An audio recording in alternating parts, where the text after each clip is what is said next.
What's up, guys? Welcome to Daily Dose of Reddit. This is your host, Zach, and today's subreddit is r/PettyRevenge. Alright, this story's called My Uncle Left Trash in My Car. Obligatory, I'm on mobile, so the formatting might be off. So today my mom and I drove my car about an hour to meet my uncle to drop off some stuff for my grandfather who lives near him. They live about 2 hours away, so we met in the middle. We met up in a grocery store parking lot to make the drop off. My uncle pulled his car up beside us, so my mom and I got out the car to unload some things out of the trunk. When he came over to my trunk, I could see the trash from the fast food, Popeyes, he got on the way to the meeting in his hands. I had Popeyes too. Crazy. We all grabbed something to load into his car, and I honestly forgot about his trash. Didn't think too much about his trash till I was maybe halfway back to my house. It occurred to me that I never saw him with it again, so I got a feeling that he left it in my car. He's a jerk, so it wouldn't be surprising.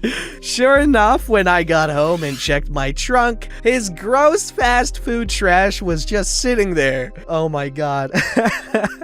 I hate it when people leave trash in my car. I find it rude and inconsiderate. I get if it's an accident, but that was deliberate, so I was even more irritated. I decided that in order to get back at him, I was going to mail his trash back to him because I don't want it. I didn't want to give my uncle the satisfaction that he could just be a total jerk with no repercussions.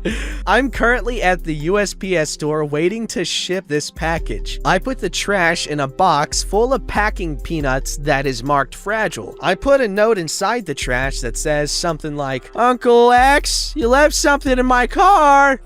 OP. I feel so petty, but screw it. Don't leave trash in my car. Edit. Thank you for the awards and all of the comments. The package is supposed to arrive on Monday, so I will post an update sometime after that. Knowing my uncle, I feel like he'll try to do something to get me back. Honestly, OP, you're taking it too seriously, but your response, regardless, is the best. Like, honestly, that's something I would do, to mess with someone. I mean, obviously not if it's someone I'm not, like, you know, having that kind of relationship with, but that's, like, an amazing way to screw with someone, just leaving your trash in someone's trunk. Oh my god, that is so freaking funny to me. I don't know why. Oh my god, that is just, like, the stupidest thing ever, but it's hilarious. Oh my god. But like, if I did that, I'd be like, yo, check your trunk. I left something there for you.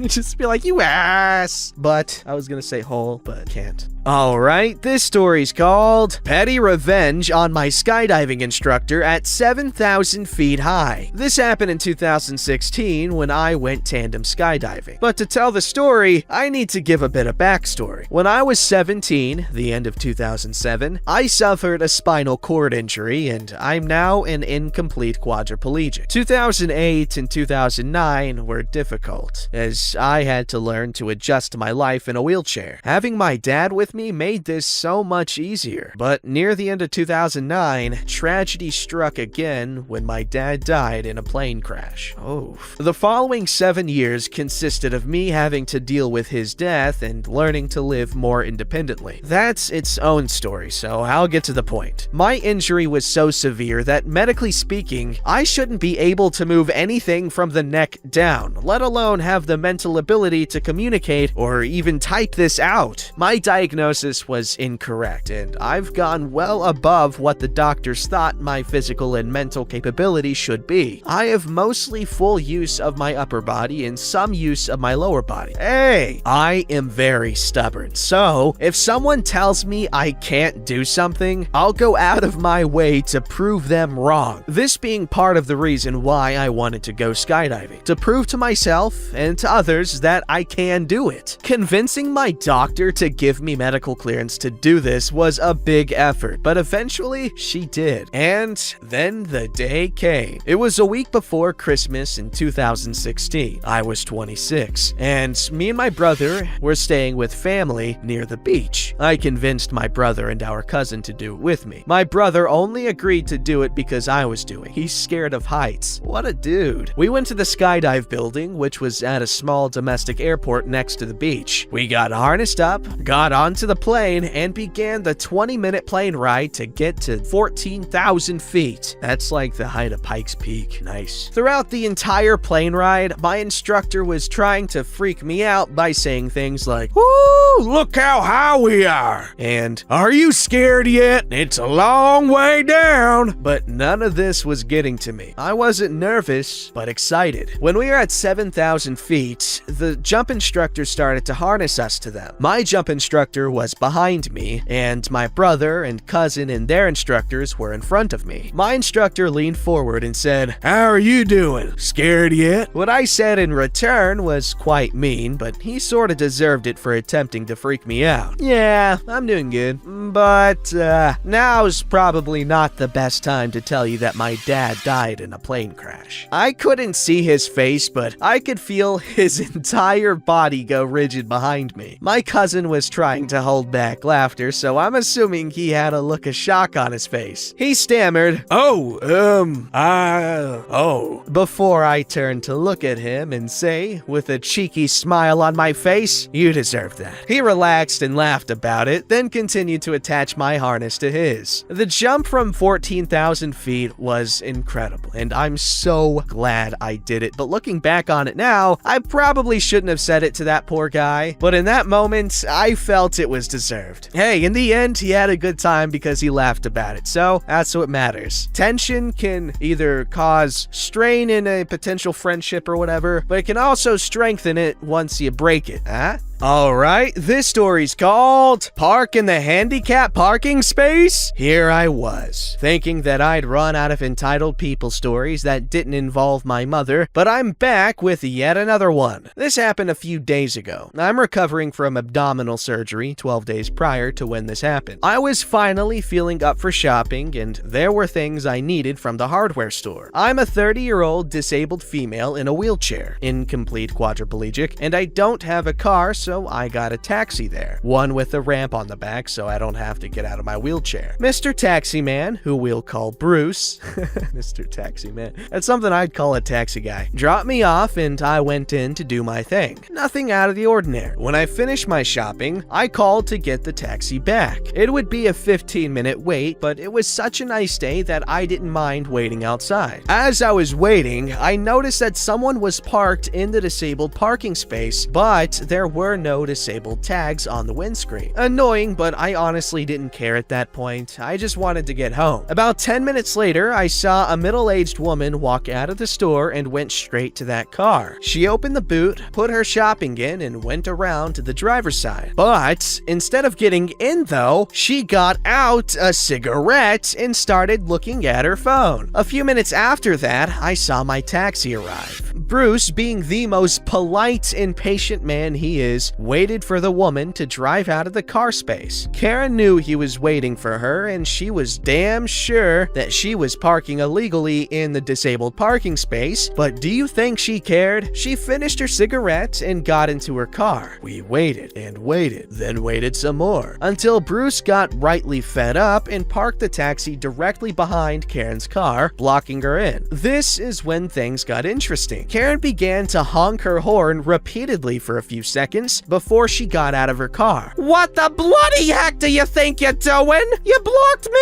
in!" in a mocking, apologetic tone. "I'm very sorry, ma'am, but I needed the car space and you seem to want to stay there. Just thought I'd do you a favor. Now, if you don't mind, I have a job to do." Bruce gestured in my direction as I gave Karen a big smile. I hate confrontation, so I appreciated Bruce doing it for me. Bruce got into the car and fastened me in the wheelchair into place. All the while, Karen yelling profanities and threatening to call the police. If it were any other day, I would have been happy to call the police so Karen would get a fine, but I just wanted to go home. It only took a few minutes before I was secured in the car and we left. But I made sure to give Karen a smile and a one-finger salute through the window as we were leaving, which made the encounter all the more sweet. First of all, Bruce, that's my new best friend. I don't even know his real name. Ah, damn it! Always happens. Alright, this story's called It's Easier to Ask Forgiveness Than Permission. Screw that, it's not your stuff! On mobile, English is not my first language, etc. I moved into an apartment where two friends of mine lived after we'd been talking about it for a year. I knew one more than the other, so I'm gonna name them roommates 1 and 2. I knew roommate 1 more since he was trying his hardest to make sure I moved in, since before then it's hard to decipher. After I did, we started to make pretty chill rules about how to make sure we could coexist. Big mistake. As time moved on, I started noticing stuff going missing. Hygiene products, sodas, alcohol, snacks, and food mostly. I asked roommate 2 about it. He said he was noticing the same thing and suspected roommate 1. We asked him about it and he denied doing anything like that, but we were not convinced. We both moved all snacks and our alcohol into our rooms. We caught him a few times taking food, sodas, and snacks. His answer to that was that he didn't know it was ours and thought it was his, even though it was obviously ours since he didn't buy the stuff himself. The last straw was when I went and visited my parents over the weekend. I had 1 bottle of gin in our liquor cabinet that I had forgotten to put in my room, and a box of my favorite wine on the floor of my room, which I had planned to drink when I came home on Sunday. I get a text from roommate 2 that roommate 1 had invited some friends over and they were drinking my wine and gin. When roommate 2 saw what they were drinking, he knew it was mine since only I bought the stuff. Roommate 2 says, "Does OP know you're drinking his stuff?" "Nah, I didn't ask." "You know he'll be really pissed, right?" "Well, it's easier to ask forgiveness than permission."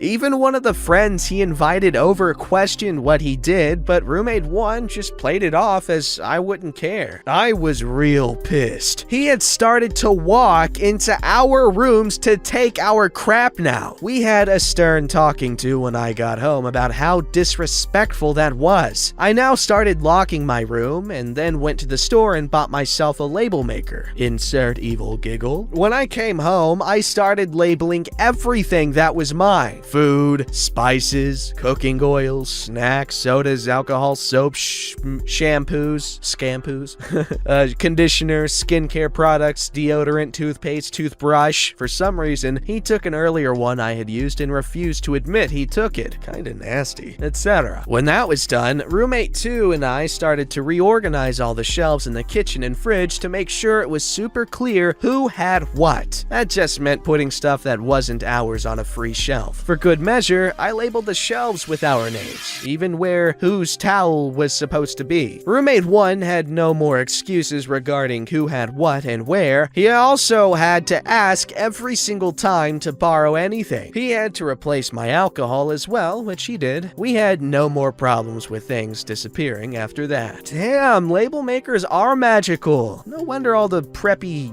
white teenage girls love them. Aha! Alright, this story's called PettyRevenge Christmas Edition. I have this aunt-in-law who's this materialistic bubblehead. She goes on about her assorted status symbols, clothes on her kids, her house, etc. We always exchange gifts at Christmas. My wife has a fondness for her, which had much to do with her childhood than the classist weirdo she is today. Anyway, I always had the feeling that she would fake appreciate any gift you gave her but not actually use it. She would make these appreciative and backhanded insults, like the time we gave her a box of chocolates, nougat covered with chocolate, her favorite. So she would say, "Oh, look at these, lovely.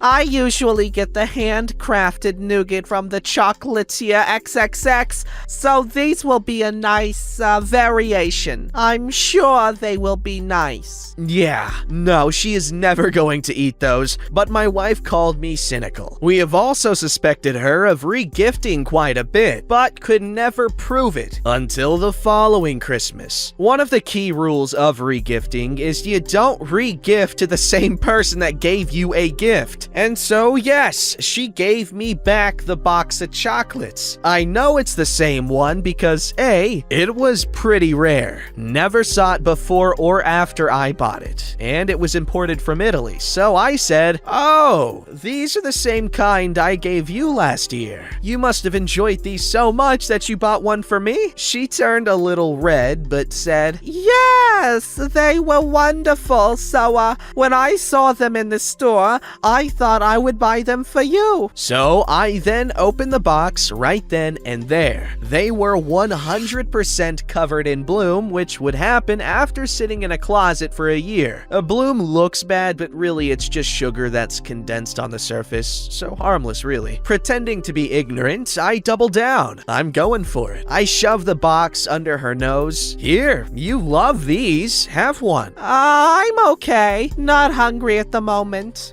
But you love these. You said they were great. Oh, they were wonderful, but I really couldn't. Okay, well, then I have to have one. They look delicious. She stammered and looked nervous. It's very close to dinner, I said and popped it in my mouth.